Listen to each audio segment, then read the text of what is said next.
আসসালামু আলাইকুম রহমতুল্লাহ। যে আমি এখন যে প্রশ্নটি সমাধান করব সেটা হচ্ছে সি প্রোগ্রাম থেকে আসা রাজশাহী বোর্ড 2024 সালে যে প্রশ্নটি এসেছে এই প্রশ্নটি আজকে আমি সমাধান করব।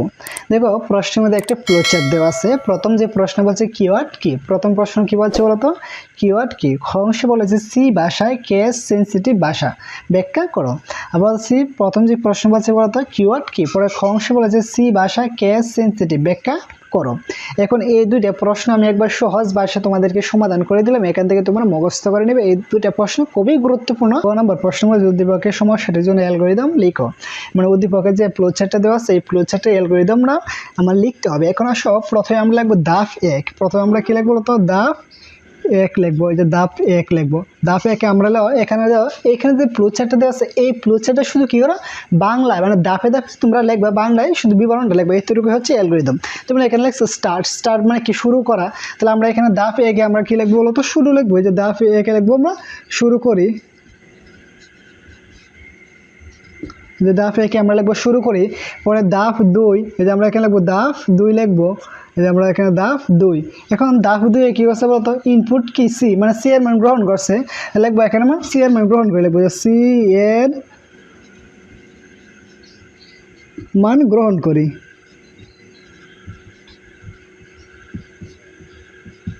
সি এর মান গ্রহণ করি। পরে ধাপ 3, ধাপ 3 আমার কি আছে, সূত্রটা আছে। এই সূত্রটা আমরা লিখবো।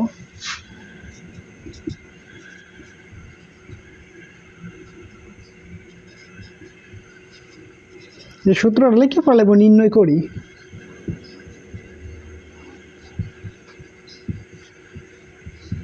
নির্ণয় করি। পরে ধাপ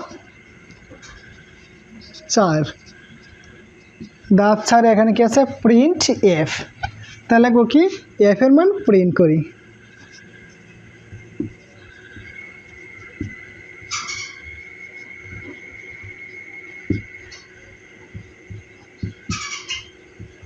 প্রিন্ট করি। পরে ধাপ 5, স্টপ মানে শেষ, শেষ করি। এতটুকুই ছিল কি অ্যালগরিদম। মানে এক কথায় এখানে যে ফ্লোচার্টটা আছে এই ফ্লোচার্টটা কী করবো, ধাপে ধাপে শুধু বিশ্লেষণ করবা। যেমন এখানে স্টার্ট আছে, স্টার্ট মানে কী বলতো শুরু করা।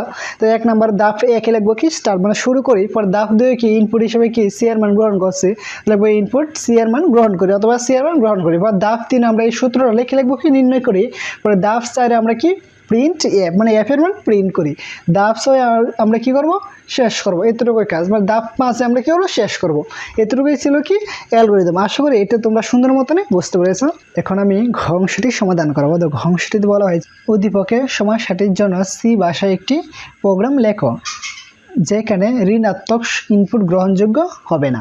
বলছে কি উদ্দীপকের যে সমস্যাটা আছে এটা কি একটা সি প্রোগ্রাম আমাকে লিখতে হবে, এবং কি এই যে সি প্রোগ্রাম ইনপুটের জন্য কি ঋণাত্মক সংখ্যা গ্রহণযোগ্য হবে না। এখন আসো আমরা সি প্রোগ্রামটা লিখি। আমরা প্রথমে যেটা লিখবো হ্যাশট্যাগ দিয়ে লিখবো ইনক্লুড স্টুডিও ডট ইস লিখবো। পরে আইএনটি মেইন ফাংশন লিখবো। লেখার পরে আমরা সেকেন্ড ব্র্যাকেট দিব। পরে আমরা কি যেহেতু আমার ভগ্নাংশের জন্য আমরা কি লিখবো, প্লট লিখবো। ভগ্নাংশের জন্য আমরা কি লিখবো তো প্লট লিখবো। পরে ইনপুট আমার কি আছে, সি। ইনপুট আমার এখানে কি আছে বলতো, সি আছে। এই জন্য ইনপুট আমরা সি লিখবো। পরে আউটপুট হিসাবে কি আছে বলতো, আউটপুট আমার কি আছে, এফ আছে। এই জন্য আউটপুটে আমি এফ লিখবো। পরে আসো পরে আমরা এখানে লিখবো প্রিন্ট এফ। প্রিন্ট এফ এর মধ্যে আমরা লিখবো enter at temperature in Celsius লিখবো। পরে লাস্ট আমরা সেমিকোলন দিব। পরে স্ক্যান এফ। স্ক্যান এফ এর মধ্যে আমরা যেহেতু প্লটের জন্য আমরা লিখবো পার্সেন্ট এফ লিখবো। পরে কোটেশন দিব। পরে কমা দিব। কমা দেওয়ার পরে এন্ট দিব। দেওয়ার পর আমরা ইনপুটটা বসাবো। ইনপুটটা আমার কি আছে বলতো, সি আছে। যেন ইনপুটটা সি বসাবো। লাস্টে আমরা সেমিকোলন দিব। দেওয়ার পরে এখন যে প্রশ্ন যেটা বলা হয়েছিল বলছিল ইনপুট আমরা যেটা নিচ্ছি এখানে ইনপুট আমার কি আছে বলতো, সি। ইনপুটটা যদি আমার সি হয়, আবার বলা করে ইনপুট আমার কি আছে, ইনপুটটা আমার কি আছে সি। এই ইনপুটটা যদি আমার কি হয় বলতো ধনাত্মক সংখ্যা হয় তাহলে আমার কি গ্রহণযোগ্য হবে। আর যদি এই ইনপুটটা কি হয় ঋণাত্মক সংখ্যা হয় তাহলে কি গ্রহণযোগ্য হবে না। এটা এখানে বলা হয়েছে ঋণাত্মক ইনপুট কি গ্রহণযোগ্য হবে না। তা ঋণাত্মক সংখ্যা আমরা বলতে কি বুঝি, 0 থেকে যে সংখ্যাটা ছোট আছে, 0 অপেক্ষা যে সংখ্যাগুলো কি আছে ছোট আছে এইগুলোকে আমরা বলবো ঋণাত্মক সংখ্যা। আর 0 থেকে যে সংখ্যাগুলো আছে বড় এগুলোকে বলবো কি ধনাত্মক সংখ্যা। তাই এই জন্য আমরা একটা কন্ডিশন দেবো।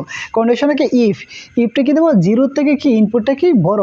যেমন আমরা লিখবো কি যে এখানে তো আমরা সি দেখি বলতো জিরো থেকে কি আছে বড় আছে, যদি আমার এসিটা কি হয় এখানে ইনপুট যেটা আছে সি, এই ইনপুটে যদি জিরো থেকে আমার বড় হয় তখন আমরা সরাসরি কি করব, আমরা সেকেন্ড ব্র্যাকেটের ভিতরে আমরা এফ ইকুয়াল এই যে আমরা সূত্রটা বসাবো, তখন গ্রহণযোগ্য হবে।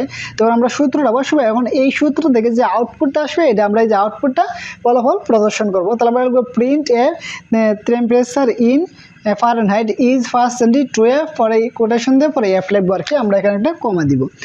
আর যদি আমার কি হয় এখানে মানে জিরো থেকে যদি ইনপুটটা আমার বড় হয় তখন আমার কি বলতো, তখন কি ধনাত্মক সংখ্যা, যদি ধনাত্মক সংখ্যা হয় তাহলে কি ইনপুটটা গ্রহণযোগ্য হলে আমরা সরাসরি এই যে আমার এখানে যে সূত্র আছে এই সূত্রটা লিখবো, লেখার পরে এই সূত্র যে আউটপুটটা আছে ফলাফলে এটা আমরা সরাসরি কি করবো প্রিন্ট করব। আর যদি এখানে কি আছে কন্ডিশনটা যদি মিথ্যা হয়, মিথ্যা মানে কি সিটা কি হয় জিরো থেকে যদি ছোট হয়, এই যে ইফ ইলস ইফ মানে কি আমার জিরো থেকে যদি সিটা কি হয়, জিরো থেকে সিটা কি হয় ছোটো হয়, তখন আমার আউটপুট হিসেবে যেটা দেখা যে প্রিন্ট এফ এর বুকে negative below is not acceptable, পরে আমরা শেষ করবো রিটার্ন জিরোতে। আসলে তোমরা এতটুকু সুন্দর মতনে বুঝতে পেরেছো, যা কারো কোনো সমস্যা হলে অবশ্যই তোমরা কমেন্ট বক্সের মধ্যে জানাবা, আর আমি সর্বোচ্চ চেষ্টা করবো তোমাদের কমেন্টে রিপ্লাই দেওয়ার জন্য। ধন্যবাদ এত করে আমাদের সঙ্গে থাকার জন্য। আসসালামু আলাইকুম রহমতুল্লাহ।